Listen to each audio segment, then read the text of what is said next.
Impactos da dependência tecnológica na conjugalidade. Hoje é o tema, né, do encontro com Ju. E aí a gente vai estar articulando essas ideias e articulando também muitas posições que vocês forem trazendo aqui durante esse momento de diálogo, né? Bem-vindos, bem-vindas, gente. Vamos lá. Então a gente vai estar conversando hoje sobre esse tema que é fundamental. Vou fixar aqui para quem passar, por exemplo, começar a entender qual é a nossa discussão. Fixando o título, então, desse momento, tá? Os impactos da dependência tecnológica na conjugalidade. E aí a gente vai estar articulando não somente conceitos, mas casos de vida, realidades que são ali emergentes de serem pensadas nesse contexto do uso da tecnologia. Bom, vou começar a trazer um pouquinho sobre a articulação do quanto, não é?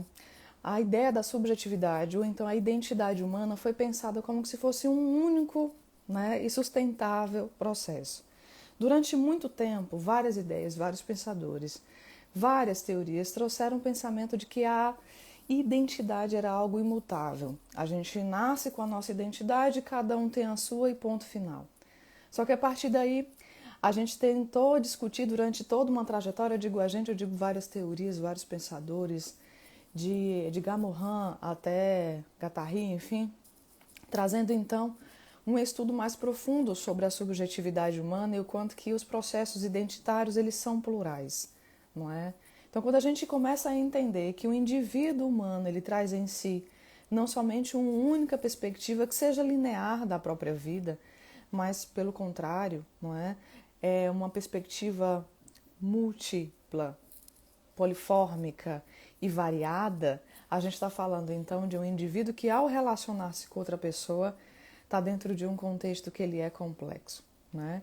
De início, pensar sobre essa ferramenta, né, essa operacionalização da ideia, como se a identidade humana ela tivesse um único ponto de partida e a partir daí tivesse uma sequência única, é um pensamento estritamente reducionista e limitante da vida, em que a gente se depara com uma perspectiva que muitas vezes é mais direcionada para o senso comum e direcionada para um pensamento que ali é limitante, não é? O indivíduo é para fazer, não é para fazer, não tem a capacidade de decidir, porque ele está em tal lugar, ele nasceu em tal lugar, seu corpo e sua fala são de um jeito que são, inclusive, negativados.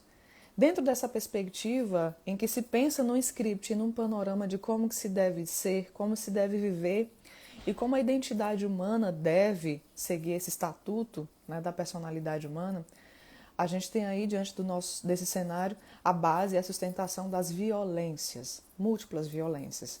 Desde da criação de estereotipias, da criação do pensamento que negativa a existência do outro, pelo outro ser diferente do pensamento que você carrega e traz em si.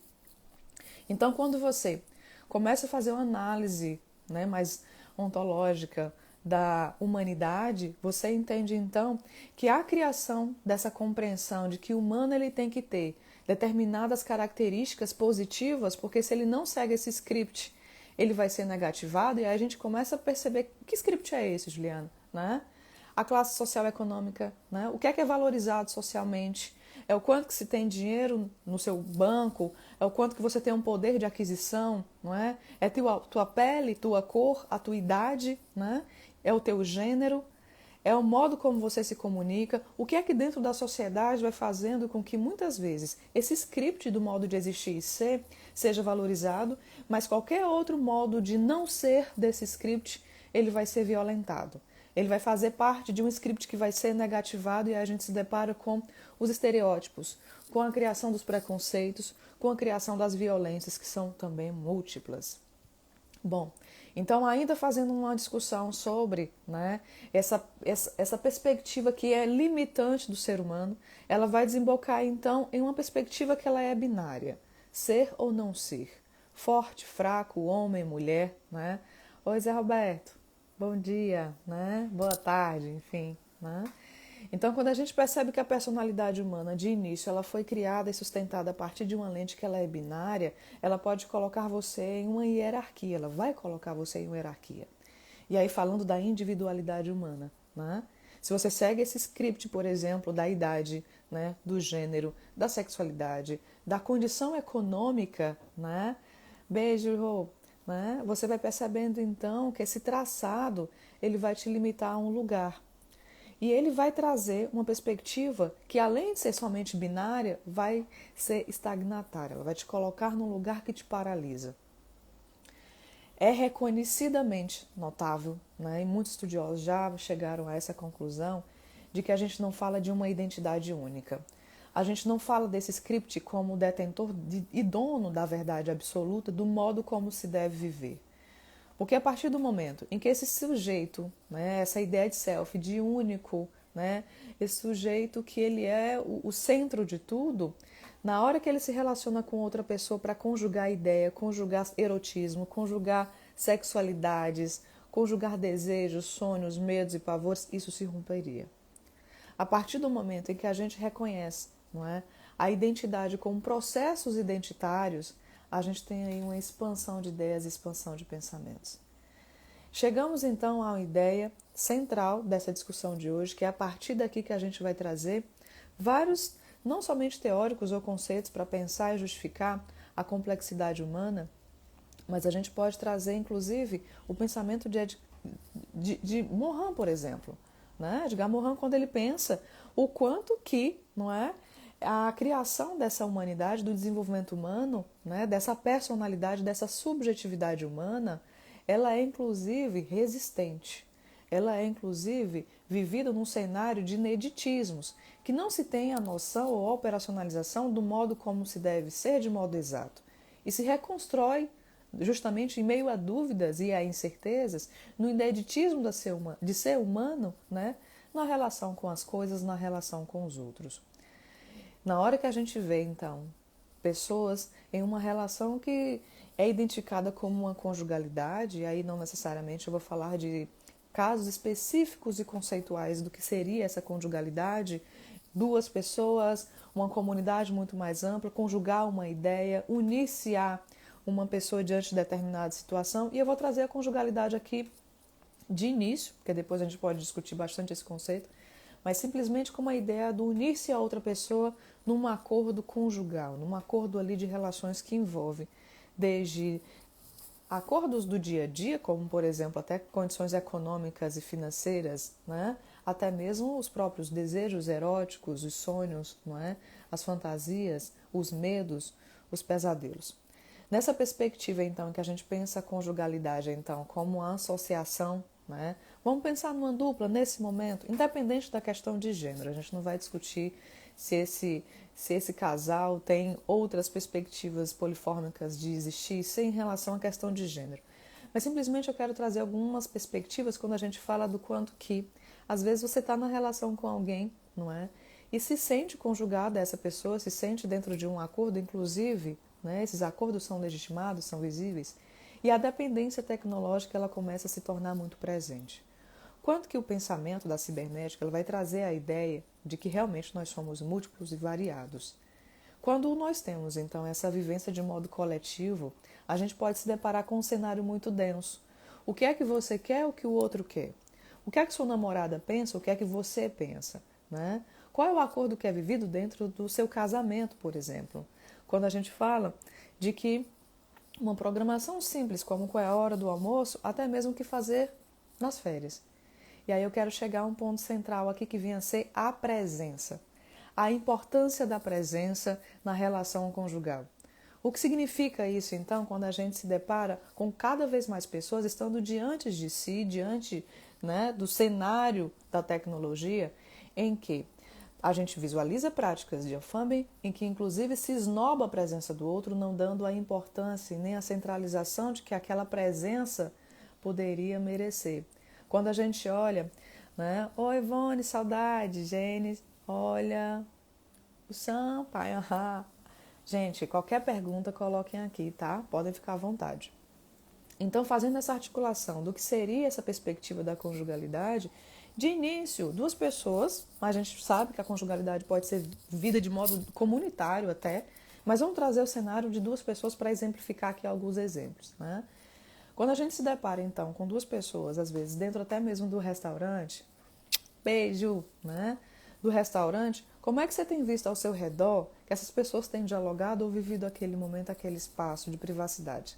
Num restaurante, muitas vezes, a gente percebe que cada vez mais o celular está em cima da mesa ou na própria mão, né? Fazendo com que esse lugar ele realmente esteja ali dentro de uma relação que ela é social, que ela é comunitária e dentro de uma conjugalidade.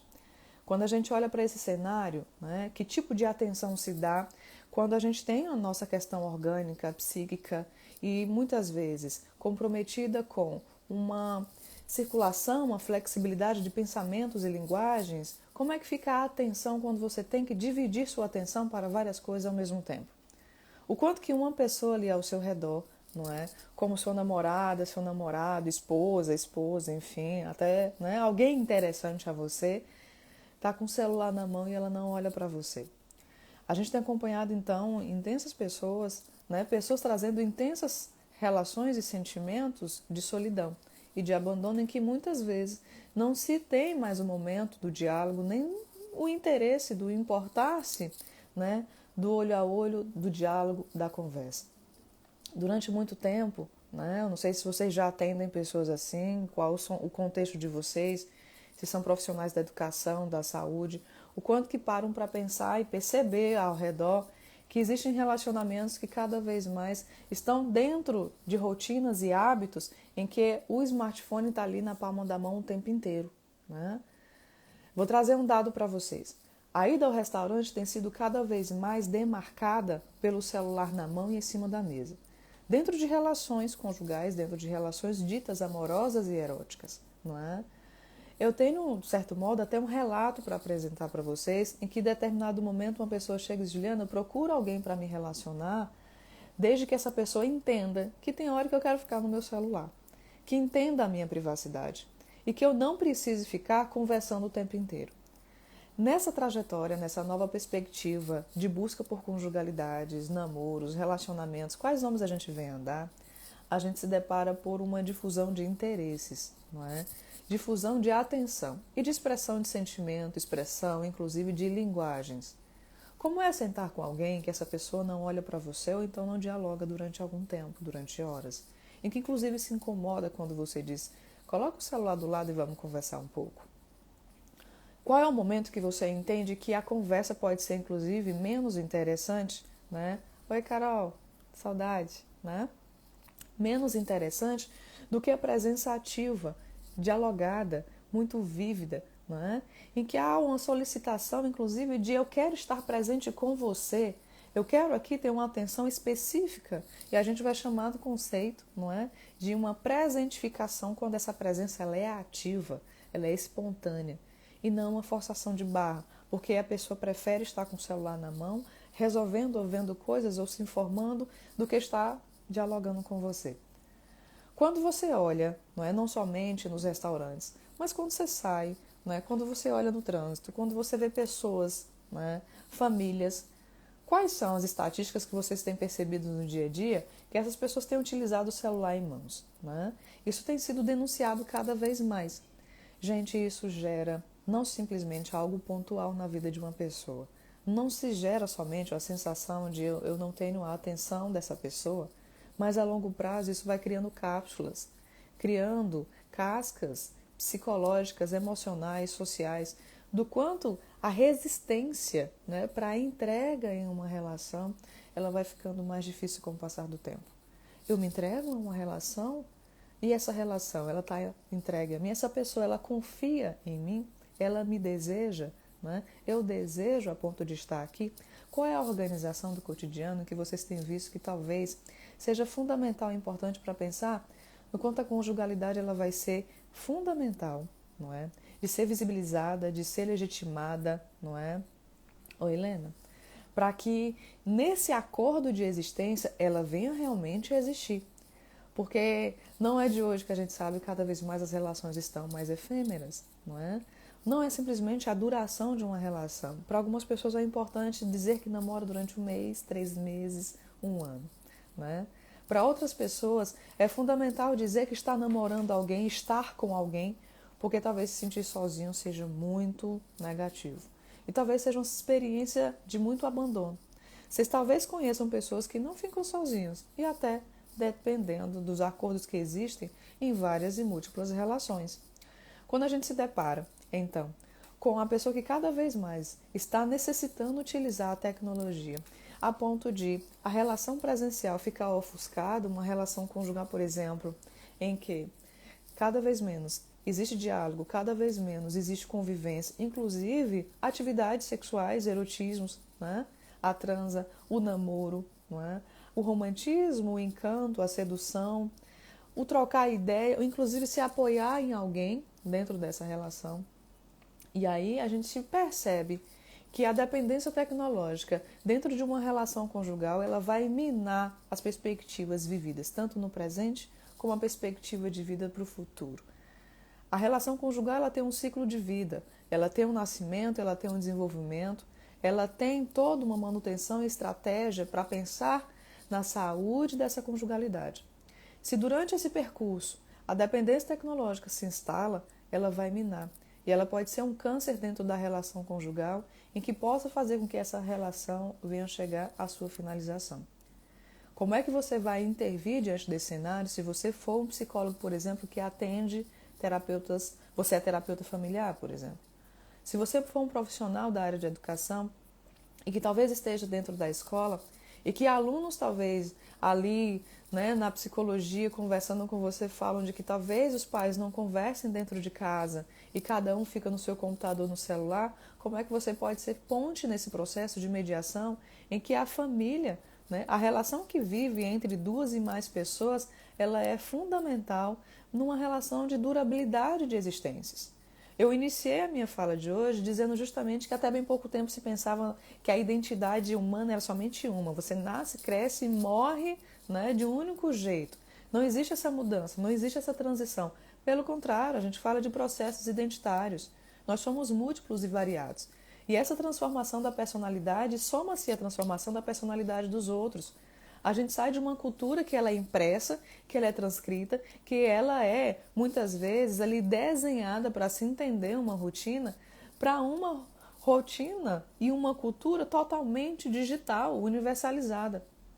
As nossas necessidades também passam por transições muito intensas.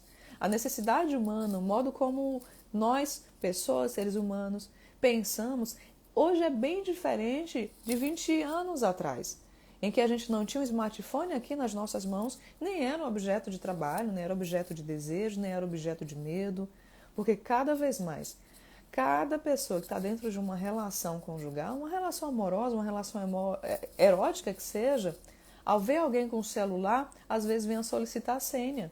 Você está conversando com quem? Gerando então um contexto de insegurança.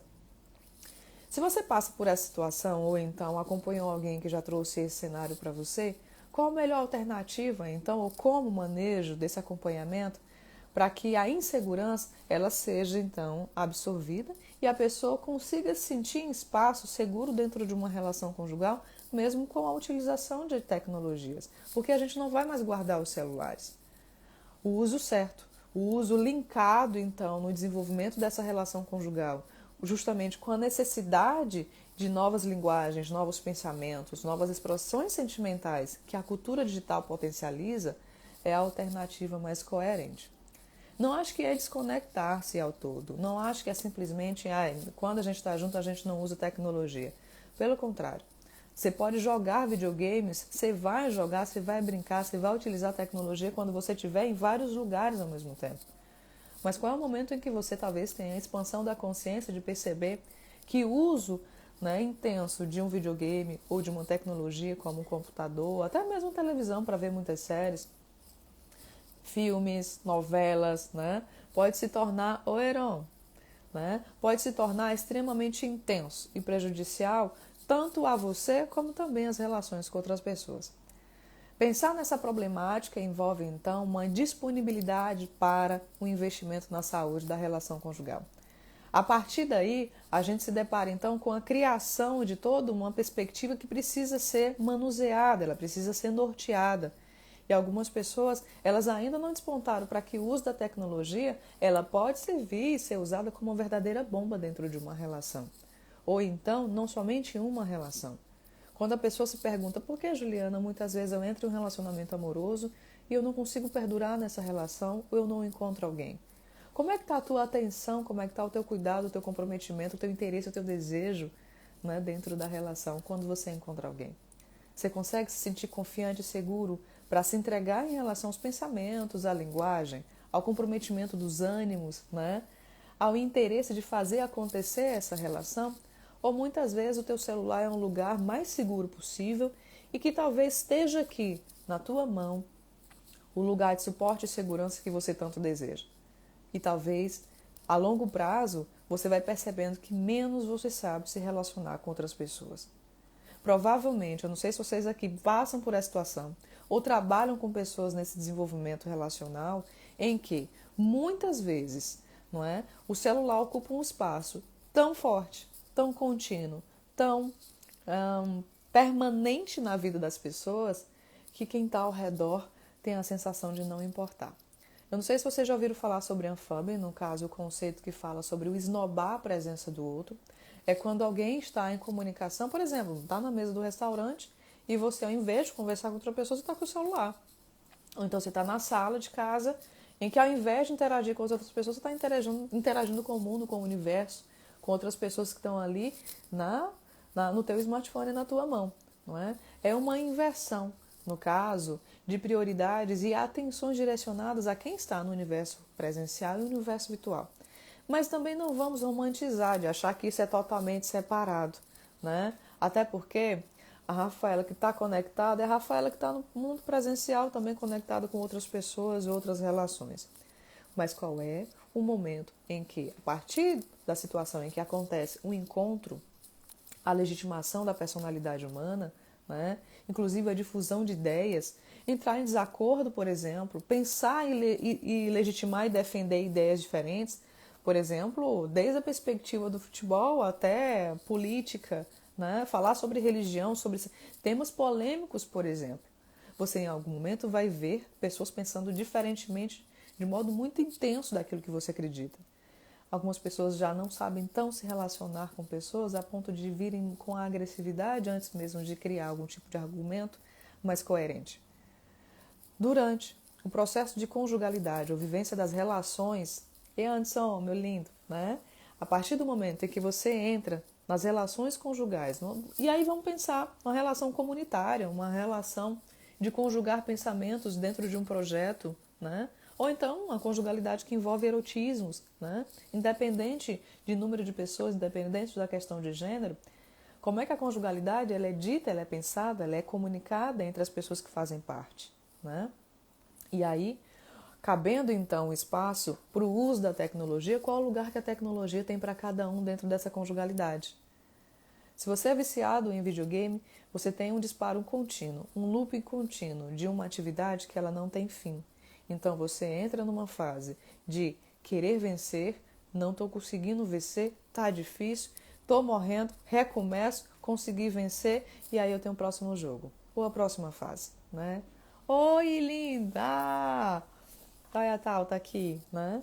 Então a gente começa a perceber que cada vez mais que esse comportamento vivido dentro da relação com a dependência tecnológica, quando é utilizado, por exemplo, o videogame, você vai ter uma descarga ali constante de dopamina e que a satisfação com essa atividade que não tem fim, ela vai ser mais intensa que talvez na tua atividade erótica. A disponibilidade da mobilidade do corpo, dos desejos sexuais, não é? Oi, Vicky. Então, vai desde a expressão da sexualidade até a não expressão dela, né? Então, se você está totalmente viciado na liberação de dopamina, porque é bom vencer no videogame, então é bom saber que você, no final das contas, jogou horas e você no final diz, finalizei esse jogo, né? Você está ali dentro de uma descarga de dopamina tão intensa, tão frequente, que talvez a relação com outras pessoas não te favoreçam isso. Oi, Maicon, né? E aí, o videogame, e pensando mais agora sobre o celular, né? Tá com o celular na mão, quando ali tem, né, uma notícia, uma notificação de que uma mensagem foi escrita para você, Michael, Vitório, Valesca, né? Foi escrito para você Tua parceira ou teu parceiro, quando está do lado, fica curioso? Fica com medo? Fica tenso? Você trocou mensagem com quem? Quem aqui nunca olhou o celular de alguém? Né? Porque às vezes a tecnologia, né, o celular, o WhatsApp, as mensagens, corroboram ali comunicações. Quem aqui nunca apagou mensagem, não é? De alguém que talvez gerasse uma insegurança ali no seu namorado ou na sua namorada. Não, e é melhor apagar porque foi uma mensagem boba, ou talvez não. Apaga porque realmente tem outro tipo de atividade que talvez venha romper com o acordo daquela relação conjugal. O que acontece quando você tem dentro das suas mãos, né, um smartphone que te abre a possibilidade das relações universais e que às vezes a conjugalidade que você vive, ela tem uma estratégia inclusive monogâmica. O que é que você faz quando você se sente liberto? Eu posso perceber e trazer vários relatos para vocês que algumas pessoas elas sofrem mais quando se sentem libertas. Se sentem inclusive caindo em abismos, né? Outras pessoas mais satisfeitas, né?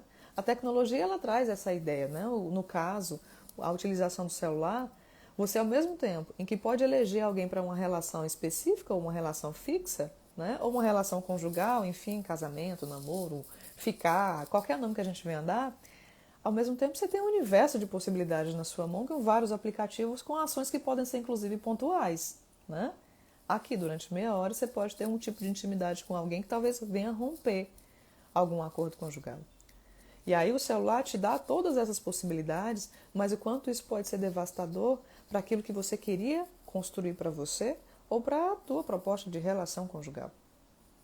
Confiança, desconfiança, segurança, insegurança, medo, pavor, a entrega, a satisfação, a insatisfação. Eu posso citar vários fenômenos aqui que atravessam, não é, a dependência tecnológica que instala ali no dia a dia o adoecimento das relações conjugais.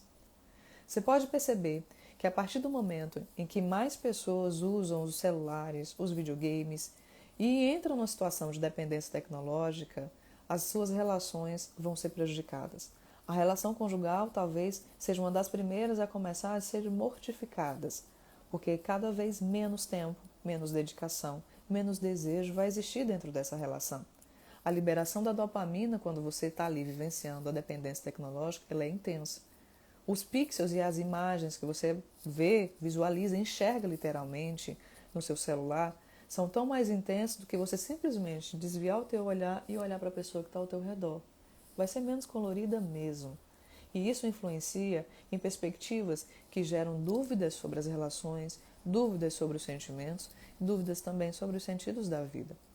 Por que é que eu não posso fazer com que a minha relação seja tão intensa, né? Ou me promova tanta satisfação como o que eu sinto quando eu estou jogando e não consigo me deslugar? Ou então quando eu estou com o meu celular, que meu celular então é a extensão das minhas mãos, a extensão das minhas decisões e da minha memória, dos meus pensamentos e sentimentos também. Porque a outra pessoa ela é outro mundo. Né? E aí a gente está vendo então a limitação da entrega dentro das conjugalidades.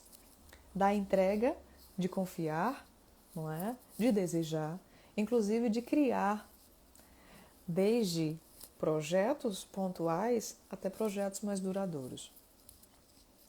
A flexibilidade da tecnologia, ela precisa ser utilizada de modo mais saudável possível para a manutenção das nossas relações.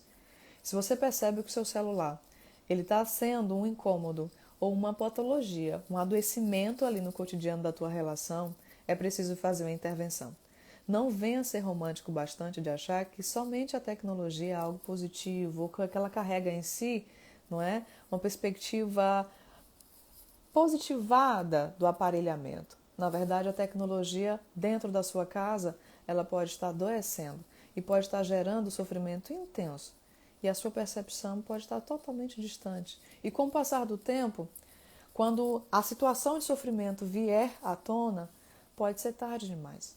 Por isso que é importante, né, trazer a possibilidade dessa discussão mais intensa para dentro de casa, para dentro das conjugalidades. Seja você profissional, né, que trabalha com desenvolvimento humano, terapeuta familiar, que você trabalha, por exemplo, com a educação, né, você vai ouvir cada vez mais que a tecnologia ela faz adoecer as relações e não precisa ser somente relação conjugal, relações de amizade. Se eu posso trazer, é bem compreensível aqui, né? A articulação com as emoções, os sentimentos líquidos, os comportamentos descartáveis que acontecem. A partir do momento em que alguém aqui pode colocar algum pensamento que seja distante do meu, qual de nós iremos então entrar num acordo e discutir sobre? Quanto que é muito mais fácil às vezes, né? Desligar, né? Excluir outra pessoa, bloquear outra pessoa, porque argumentar não é fácil. O Heron colocou, meu celular hoje fica no silencioso porque tive tag. Heron, é tão intenso isso. Porque você traz uma experiência única, a experiência da sua vida. Na hora que você entra na relação com outra pessoa, aquela pessoa ela também pode trazer a variedade das suas emoções com sentimentos, com a trajetória, inclusive, não é? De adoecimento, talvez, ou a inflamação de que a tecnologia ela trouxe já uma memória de um relacionamento que pode ter sido rompido porque alguém se comunicou, alguém curtiu, alguém trocou mensagens. Alguém estava ali, Juliana, o tempo inteiro curtindo o rios dele, né? Ali, Juliana, eu vi que tinha então uma comunicação que vez ou outra era apagada. Quando eu entrei no WhatsApp, né, eu percebi toda ali uma trajetória de conversas que não faziam sentido e eu percebi que estava sendo apagado, né? Por que uma conversa é apagada? E muitas vezes isso vem reverberar realmente em ações que quebram e vêm romper acordos conjugais. Acordos de relacionamentos amorosos, eróticos, né? Gente, nós não temos uma única identidade. Nós também não temos um único desejo para sempre. É difuso, é diverso. Isso aqui pode ser discutido, inclusive, em outra live sobre isso de modo muito mais intenso. Mas estudar a personalidade humana é reconhecer a complexidade, principalmente quando se junta dentro de uma conjugalidade em que pessoas vão ter pensamentos diferentes e que ser Maria aos 20 anos é diferente de ser Maria com 21. Imagine com 40, com 60. Na relação a dois, na relação com outras pessoas, numa constituição familiar, por exemplo, em que existem múltiplos modos de pensar e variados, não é? E permanentes relacionamentos, esse acordo ele pode ser totalmente fluido, né? Ou não. E aí a rigidez pode fazer com que haja um adoecimento ou não. A articulação, então, da compreensão do que vem a ser essa conjugalidade, ela é básica, ela é necessária. Quando você traz essa ideia, né, do tipo, o meu celular hoje é 24 horas, né, no silencioso, algumas pessoas, elas realmente já estão utilizando mais, né, os celulares silenciosos. E aí, vou trazer um caso para vocês, né? Em determinado momento, né, estava tendo uma discussão sobre conjugalidade com o grupo, né? E aí a pessoa diz, Juliana, qual é a ideia? É eu dar a senha, né, a minha senha ali do celular, porque é do celular e os números aplicativos, com acesso às mensagens todas, eu dou a minha senha para o meu namorado, porque ele sempre pede, né? Então, vamos contextualizar esse cenário, o que significa pedir essa senha. Porque vai desde um desejo de controle, que você pode estar entrando numa relação de abuso em que você tem que dar espaço, inclusive não tendo privacidades, até mesmo uma relação que talvez envolva uma desconfiança e uma traição, ou várias. E aí também é um conceito importante, porque o que é traição? Pensamento, desejo, linguagem, emoção, sentimento, comportamento, né? Esse é outro paralelo, outra questão também significativa. Mas quando alguém pede a senha do seu celular, inclusive um namorado, né? Quando vem esse questionamento, eu devo dar, né? Você quer dar? É um espaço que você se sente livre para isso? Ao mesmo tempo, é um acordo? Não, a gente entrega as senhas do celular e isso fica organizado, né? Ou não? Isso é um dilema vivido dentro das relações hoje, né? Mas de início, que tal experimentar a privacidade de cada um por um tempo e como vocês vão se sentir com essa privacidade? Inseguros? Porque cada vez mais a gente precisa de confiança e cada vez menos a gente confia. Esse cálculo matemático não bate. A Thais colocou, eu desativo todas as notificações para não ter que ficar mexendo o dia todo. Acredito que as notificações também estimulam. Exatamente. Porque é um alerta, Thaís, do tipo, ei, né? Você é acostumado, né? Acostumada a alguém chamar teu nome e você olhar, né? A notificação do teu celular é uma mensagem que chegou até você. E nós somos sujeitos que buscam essa comunicação. Só que uma coisa é, olha, tem um boleto para pagar, chegou essa mensagem, outra coisa é, ei, você é linda, você é lindo. E o quanto que é essa palavra dita, essa mensagem, né, essa frase que chega, né, convidativa, ela pode agredir alguém que está do seu lado.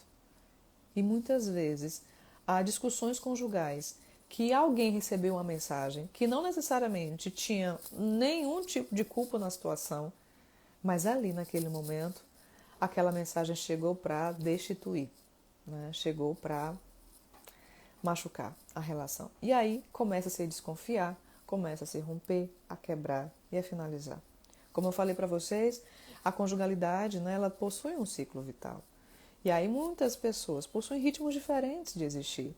Tem o senso comum vai dizer, Juliana, porque dentro de uma relação sempre alguém gosta mais do outro do que outra pessoa. Oi, Ana, saudade, né?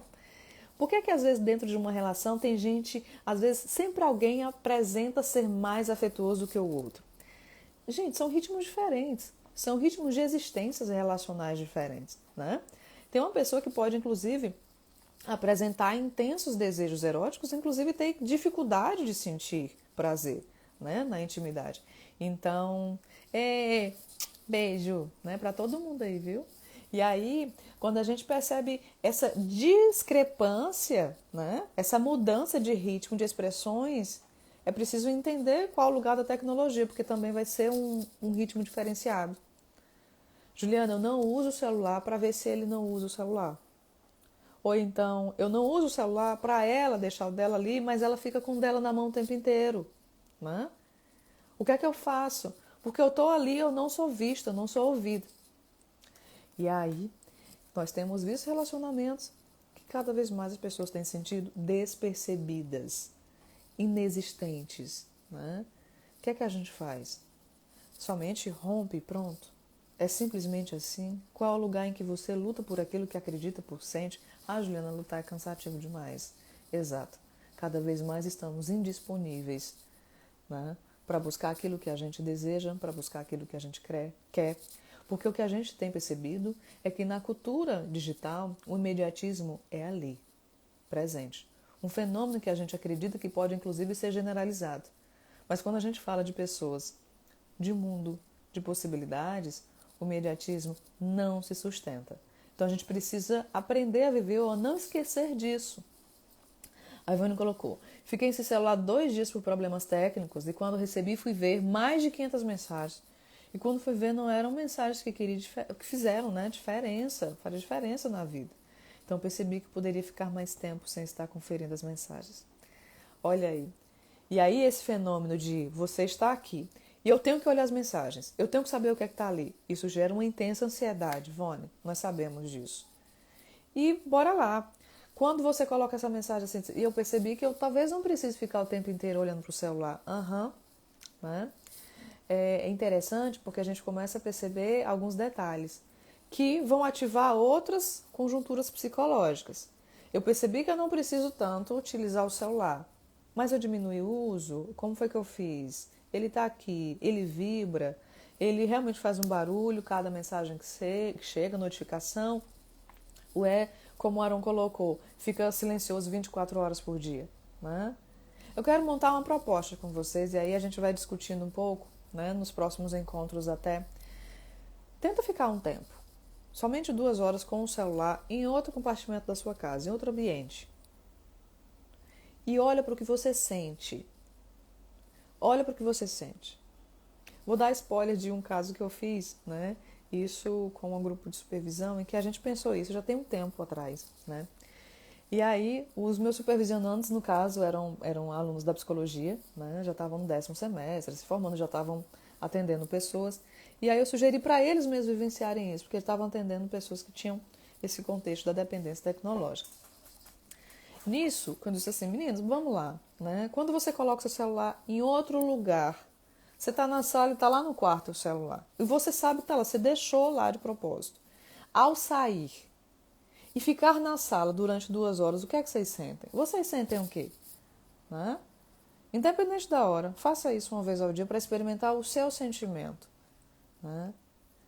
O que é que vem? Vem o tipo, não, Juliana, mas e se chegar uma mensagem e eu não souber? Né? E se minha namorada conversar comigo e eu não der atenção e eu não estiver ali conversando com ela e ela vai conversar com outra pessoa? E assim, e eu percebi que inclusive estava online e não conversou comigo. Olha a intensidade de cobrança, a intensidade de reflexões que vão surgindo a partir de uma situação simples e singela, né, inocente, para fazer esse teste, esse experimento, para ver o que é que você sente, né? Oi, Psi Audilane, né? Estou, inclusive, questionando isso. Deixar o celular em outro lugar, o que é que você vai sentir?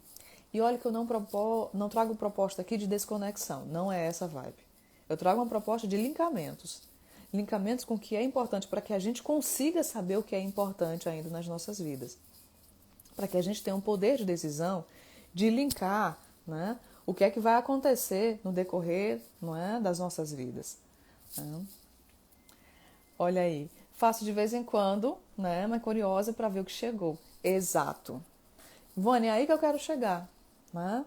Você tem toda a tecnologia do mundo, televisão, computador, tablet, videogame, tá aqui no celular. Não sei se vocês já viram que tem pulseiras, né? Vocês estão sabendo dessa tecnologia? Não vou nem falar do robô, do Astro, da Amazon, mas vocês já viram que tem pulseiras, que o celular touch, ele é no seu braço, ele é uma imagem, né, de luz, de LEDs, enfim. Pulseira, anéis, óculos, né, tem inúmeras tecnologias que já existem e mais para chegar, né? Vamos focar na do celular. Deixou em outro compartimento, o que é que você sente? Qual é a intensidade do sentimento de falta? Qual é a intensidade do sentimento de estar vazio, de não saber? Sentir desorientado e perdido, né? Eu propus essa atividade para psicólogos, universitários de psicologia que estavam desse semestre na época, né? E todos já trouxeram esse desconforto que nem a Ivone disse. Não, eu fico curiosa, será que aconteceu alguma coisa, né? Será que... E aí, eu não estou sabendo no mundo? Sabia que isso pode ser algo que pode mobilizar a sua vida para sempre?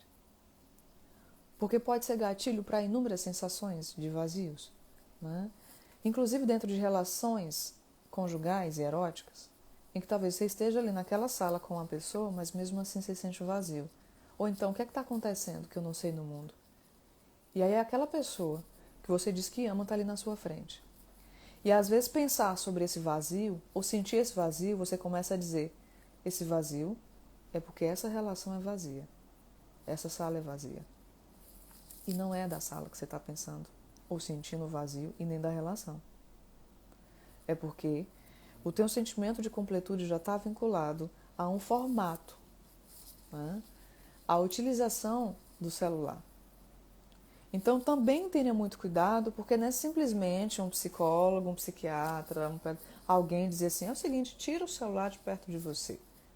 Porque talvez você não perceba a intensidade do que você sente quando está sem um celular e pode começar a achar que os vazios e a angústia que você sente, porque sem o aparelho você está sentindo, você pode achar que é devido às relações, devido ao trabalho, devido a alguma coisa na sua própria vida que está equivocado. Só que não é na sua vida. É devido ao vazio do celular. Já pararam para pensar nisso? Né? E isso é bem importante para a gente articular. O quanto que, ao se relacionar com alguém, você consegue se direcionar, né, se entregar e desenvolver a atenção específica para aquela pessoa. Os olhos nos olhos. Como é isso para vocês? Né?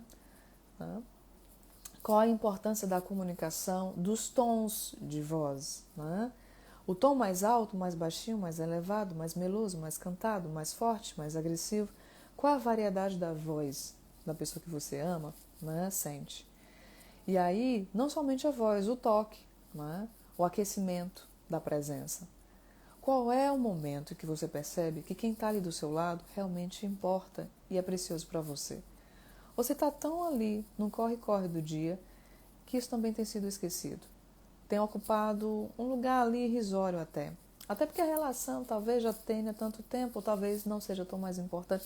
E aí, o uso da tecnologia, gente, ela traz a dúvida sobre a importância de tudo, das relações, da sua própria perspectiva para a vida. Por isso que a dependência tecnológica, quando eu trago, né, como tema da live de hoje, os impactos da dependência tecnológica na conjugalidade, é um dos aspectos da vida que podem ser atravessados, né, e sofrerem intensamente, né, Ivone, que você colocou perfeito exatamente, né?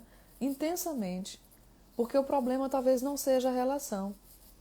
E aí, a dependência tecnológica, ela inflama tudo. Porque é muito mais fácil a gente achar aqui no Brasil que, olha que legal, né? Que legal, fica em casa, né? É um bom namorado, uma boa namorada, fica ali somente no tablet, está pertinho de mim, né? Ai, e aí? Né? Ei, Dani, saudade. Né? Quando a gente olha esse manejo todo da relação conjugal, estar com o tablet na mão não é segurança e nem permanência. Não significa que alguém que está com você ali perto de você, fisicamente perto de você, ela está concentrada em você. E aí, o uso do smartphone, do celular, de aplicativo, seja o que for, o videogame até, não garante segurança emocional e nem relacional, nem afetiva, nem erótica, nem sexual. Não é? São questões totalmente diversificadas, são realmente diferentes. Né? Então, pensar na saúde mental de uma relação. Saúde mental de uma relação, Juliana, existe esse conceito, né? É até bem amplo. Ei, Dri, saudade, né? Mas é significativamente relativo compreender que existe um processo de identidades múltiplas vividas dentro de uma conjugalidade e que quando a tecnologia ocupa um espaço imenso a ponto de difundir problemas e adoecimentos dentro dessa relação, é hora de intervir, de sair do romantismo e de achar que estar com o celular na mão é algo somente positivo, porque o uso intenso e adoecido da tecnologia gera uma dependência que destrói vida, destrói as relações, destrói os projetos. Seja você profissional da educação, profissional da saúde, seja você ser humano que se preocupa na qualidade das suas relações, é preciso investir uma dedicação específica para atender o que é que está acontecendo com os seus sentimentos, para entender e compreender o que se passa, não é, nas suas relações. Ei, Roberta, beijo, saudade, né? Olha aqui. Exato, Adriana. É muito frequente, tem sido muito frequente, né? Quantos diálogos não são ouvidos, quantas frases soltas se perdem, não é? Quantas expressões de carinho já não são vividas. E aí, priorizar e dar importância é fundamental. Por quê? Quantas pessoas não buscam várias relações, né? Quantas pessoas não estão em busca de uma relação para entregar seus sentimentos, se dedicar, valorizar, confiar e se sentir também satisfeito dentro dessa relação conjugal, relação erótica, relação de construção da vida.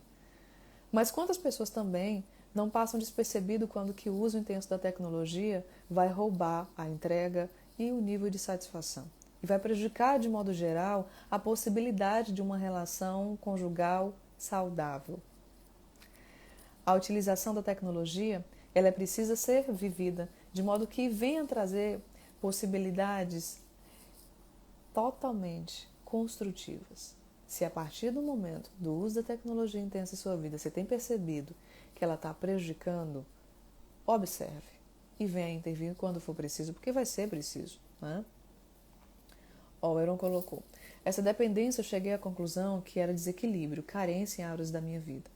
Olho para achar algo que me falta, na busca de serotonina, dopamina, e quando não acho, me sinto pior. Heron, eu gostaria de pedir que você tirasse até um print desse momento aqui, né, da nossa fala, desse pensamento, porque tem tudo a ver com o que eu tenho discutido. Aquilo que eu pontuei para vocês, que o nível de dopamina que é vivido na relação com as fases do videogame, a intensidade do perder, do ganhar, do lucrar, né, da possibilidade de você ser alguém, isso pode ser aprisionador. No final das contas, você ficou horas e horas e dias e dias e dias paralisado no mesmo lugar. Né? E aí, a dopamina no seu organismo, a ideia das cores, o colorismo que existe, não é, nas nossas telas, não compactuam mais, não corroboram mais aquilo que a gente alcança ao enxergar aqui quem está do lado. As cores são diferentes. E você pode ter a impressão de que não está enxergando bem. Você pode ter a impressão que as coisas estão desinteressantes. Só que não é por aí. Por isso que é uma questão de raiz.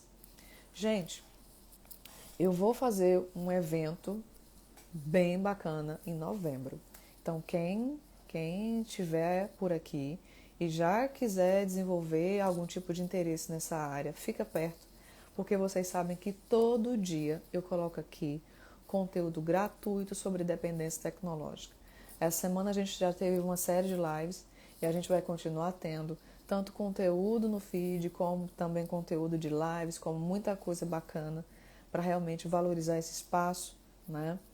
E cuidar da saúde mental, da nossa humanização, das nossas possibilidades de construção subjetivas, bem no plural, bem grandão, para que a gente não somente se conheça, mas se permita, né, conhecer outras pessoas dentro de relações também conjugais e que elas sejam saudáveis.